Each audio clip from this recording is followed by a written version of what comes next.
Hi everyone, my name is Heather and I'm the person behind Happy Puppy Truffles. Today I wanted to share with you guys another traditional origami. Today we're going to make a traditional bird drinking. This is an action origami. For this origami you just need one piece of origami paper. I'm using a traditional size of 15 by 15 centimeters. We want to start off with the square base, so I'm going to start with my color side facing down and fold my paper in half, both vertically and horizontally. And then I'm going to open it up with the color side facing up and fold in half diagonally both ways. And this will give me all the creases I need to collapse the origami down into the square base.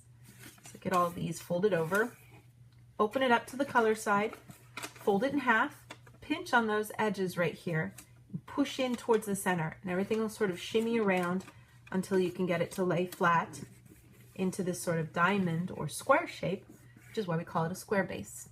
Now, making sure that those flaps, the open flaps, are pointing towards yourself, we're going to take this edge and fold it over to the side, right towards the center, and make a nice crease. Do the other side as well. When we're finished with that, I'm going to take the top part and fold it down right flush with those edges, making a good crease. Then we're going to open everything up. I'm going to take the first layer of paper here, pull it up to the crease I just made, and we're basically going to be kind of extending everything out.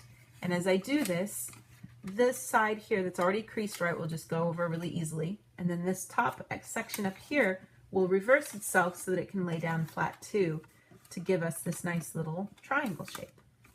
And I'm just going to do the same thing on the other side here too. And when I've got both of those laying flat, I should have a nice little kite shape.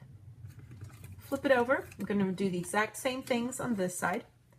So folding over towards the center.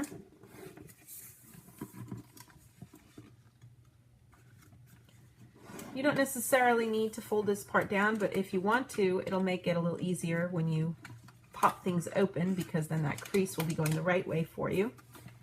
And we're just extending all of this out again to give us this nice shape as we smooth everything out.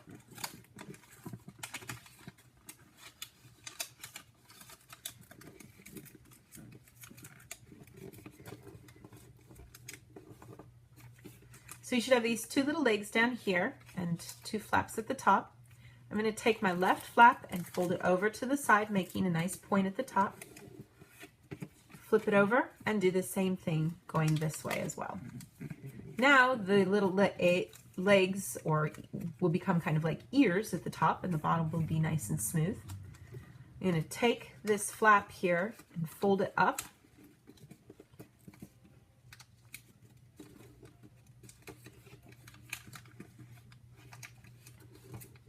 And what we're going to do here is I'm going to take this section and create a crease by taking the side and folding it down,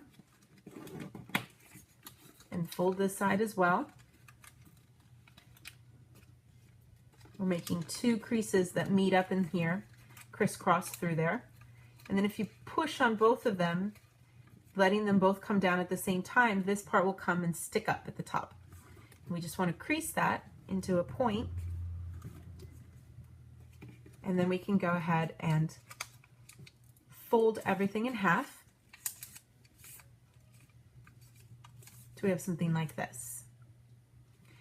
Now what we want to do is this part that you see sticking up here is going to become the beak of our bird. So you can choose where you want to, but what we're going to do here is basically open this section up and allow this crease that is right here, that's a mountain crease, I want to make that a valley. So if you push it down, you can see it reverses, and you can choose how much you want his little beak sticking out there and how long you want his beak to be. But we can just sort of secure it just by pinching it over there. And then this part that you see here, I'm going to open up to create this dish for where the water will be. What we want to do is open stuff up here and put a little pressure on the top to get it to sort of smoosh down. You can play with it and see how much you want to let it open up and allow this to sort of smoosh out into sort of a teardrop shape there. And then we've got the basic piece completed. Now, the big fun of making this is that it is an action origami, so it can move and do fun little things in the sense that it's actually drinks from this place here. So you see here on the sides, we have 2 sets of creases where the head is. I want to get right underneath this bottom crease. And if I can put 2 fingers here and hold on to it like so. And as you do this, you'll notice that those layers kind of lift up from everything. Hold on to the bottom part here where the bowl is, so that we've got 2 sections that we're holding on to, holding down to the bottom and then where the bird is. And if you push up, his head will come down. Ah, he's not aiming right for his bowl. There we go. But you can see as you push over, he will come down into your bowl and drink, depending on if the bowl is in the right spot. But this can be a lot of fun in the sense of, making a fun and easy toy for kids. So that is how you make a traditional bird drinking. Thanks again, you guys, always so much for watching, and I will see you all next time. Bye.